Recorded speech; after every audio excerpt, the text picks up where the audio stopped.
Trying to play Halo on Legendary has let me know that maybe I'm not that good at video games. I tried to beat every Halo game in the Master Chief Collection for content, and for my computer storage's sake, I'm splitting this into 5 parts because the footage for Combat Evolved alone was 72 gigabytes. There really isn't too much to say about the first 2 missions. They're built as tutorial missions, not ones that are really meant to be difficult. Even on Legendary, these first 2 missions aren't a challenge to get through. It just took a little bit of caution and a lot of time. It really wasn't until the 3rd mission when I was getting worried about how difficult this would become. The difficulty spike between the first 2 levels and this one is actually crazy. I had these expectations of how difficult this was going to be by the first 2 missions. Not painful to beat, but certainly not easy. Truth and Reconciliation completely shattered those expectations and made me rethink how this challenge was going to go. The beginning of this mission really isn't half bad, but it's when you get to the Covenant ship when the level just becomes annoying. To get in, you have to deal with a few waves of enemies and then hunters, which are a pain to deal with. Once you're in there, you get swarmed by more and more waves of enemies with almost no cover in that room. It's really tedious just dying over and over and hoping that maybe your next attempt will be different. With the waves of enemies comes energy sword elites, and as with any game from 20 years ago, the physics simply aren't the greatest. The rest of the level is fighting through hallways and a few open spaces that lack much cover. After all that, you have to protect the most incompetent AI ever created, and when I was playing, he got stuck at 1 point of health and instantly got killed by plasma pistols and needlers, right after a checkpoint, so I couldn't go back without restarting the entire level. Well, you know, I needed another solution because restarting this level after like 5 hours of work, yeah, that's not happening. I brought him behind a door and just hoped that he didn't run out and die. Having to deal with that made me want to completely stop playing this game, but you know me, I just love making content.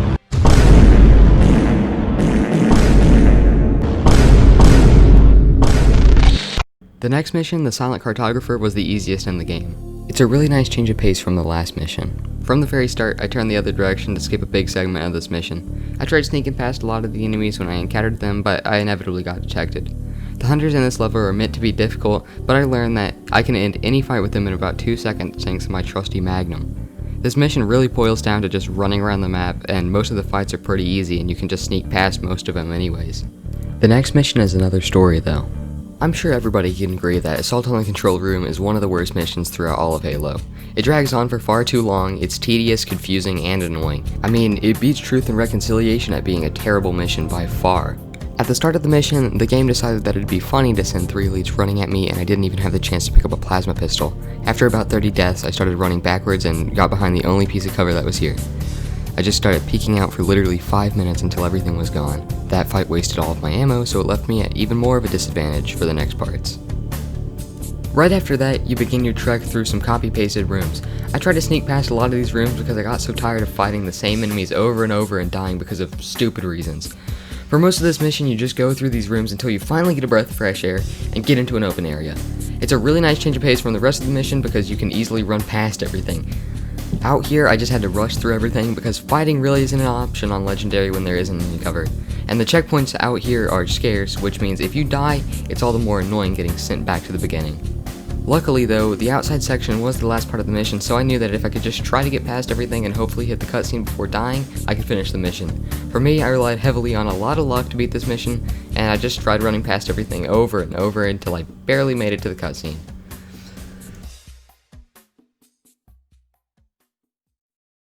Before starting this mission, you could say that I was a little worried.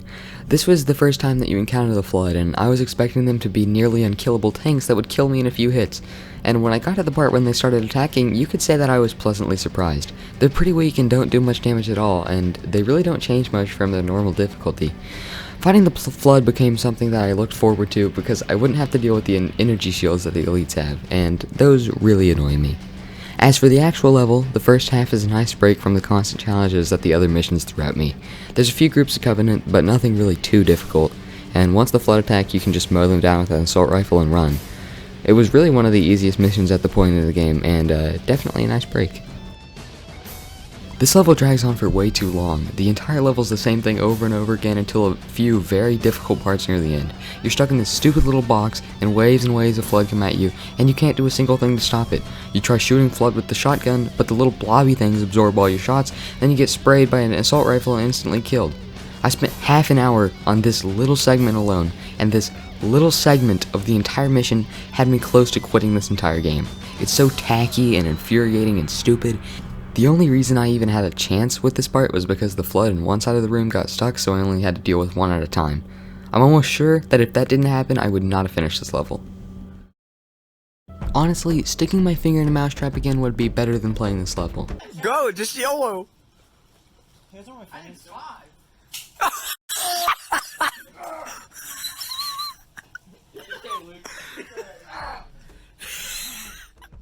Every time I get to a new mission, I wonder if I'm gonna say, this is the worst one, yet again. For the past few levels, I've done just that. If you thought Assault on the Control Room was bad, 2 Betrayals is far worse. It seems that this half of the game is just annoying challenge after annoying challenge, getting worse and worse with each level. From the start, you get swarmed by a ton of enemies with nowhere to hide, and that happens to be the first 3 fights. Halo says that every fight should be about 30 seconds long, but on Legendary, every fight seems to be about 30 minutes long. This mission really just gets worse and worse from there. The second I leave this control room, I have a million more things to deal with. A Wraith, tons of elites, tons of grunts, tons of jackals, everything. To add to that, I got screwed over by some terrible checkpoint placements, which caused me to have to restart the entire level if I died. Luckily, I was still near the beginning of the mission, so it wasn't too bad to restart, but I went back far enough just to make me very, very angry. I looked around for some other weapons because the shotgun and plasma pistol just were not working, and I found a nearly empty sniper and a magnum. It definitely made things a lot easier for this first part, but still not easy. I had to play it completely safe, and I still died a few times. Honestly, this first part of the mission was one of the hardest parts, but I knew that once I got to that Banshee and flew off, this would get a lot easier. Much like Assault on the Control Room, this level is filled with corridors. Also like Assault on the Control Room, I tried sneaking through a lot of the corridors where there were Covenant enemies, but that really didn't work out like the way I was hoping. The first generator is filled with Covenant, but all the other ones have Flood in it, which makes it a whole lot easier, because I can let the Flood kill off the Covenant and then I finish off the rest. After taking out the first pulse generator, I went towards the second, trying to kill everything with a ghost before trying to get into that Banshee. I killed the Flood in the generator room and stepped into it, thinking that I would have a break from the enemies. Right as I stepped in though, a ton of Flood rushed in, and since I didn't have my shield there wasn't much I could do. It seems like a lot of solutions to the challenges in this game is really just up to luck. For the big open areas throughout the mission, I just tried to avoid as much conflict as I could. I mean, most of these parts didn't really give me too much trouble because I could run through pretty easily because there would be the Covenant and the Flood fighting, and I could just run past without them shooting me too much. To get to the third generator, there's a giant outdoor section, so I took a ghost and ran past everything, and then there's supposed to be a Wraith, but I just tried to ran past that and grab a Banshee. I took the Banshee to the third generator and killed the Sentinels, and that was actually the end of the mission, which I wasn't expecting. I was expecting more Sentinels to come and I'd have to fight them, but it was a nice surprise. The hardest part of this mission really was the beginning. I was ecstatic after I beat this mission. I only had a few more to go. Keys was a pretty easy mission. I was able to stay back and let the Flood and Covenant fight each other and then just finish off what's left. You know, the usual. When you get into the ship, you get a shotgun which turns you into an unstoppable killing machine. It made me wonder if I was actually playing on Legendary difficulty or not because of how easy it was to just breeze through this. Right after finding Keys though, it gets a bit harder, but still nothing too extreme. You get rushed by Covenant and Flood at the same time, so I just hid and let them fight each other, like always. Right after that, you run back the way you came and jump into a Banshee, and then the level ends. I wasn't expecting the finale of the game to be this easy. Of course, it definitely wasn't easy considering there are the strongest elites in the game, Sentinels and Flood, all swarming you throughout the mission. You get a shotgun though. I like those. The only part that actually gave me a good amount of trouble was near the end, where infinite waves of Flood are getting thrown at you. It's just an annoyance when trying to get the exhaust pipes, and they really don't actually pose much of a threat.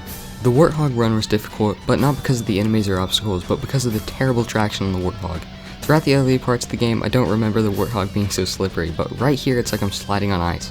My Warthog flips over at the slightest jump and then I'm left getting shot at while I try to flip it back over. Not really fun.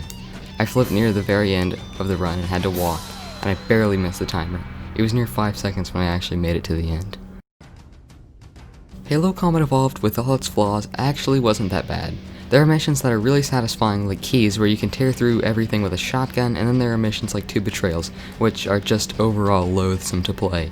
In a few weeks, I'll hopefully return with my Halo 2 Legendary experience, which I am dreading. From what I've played of Halo 2 on normal, it's like the missions drag on way worse than the ones in CE.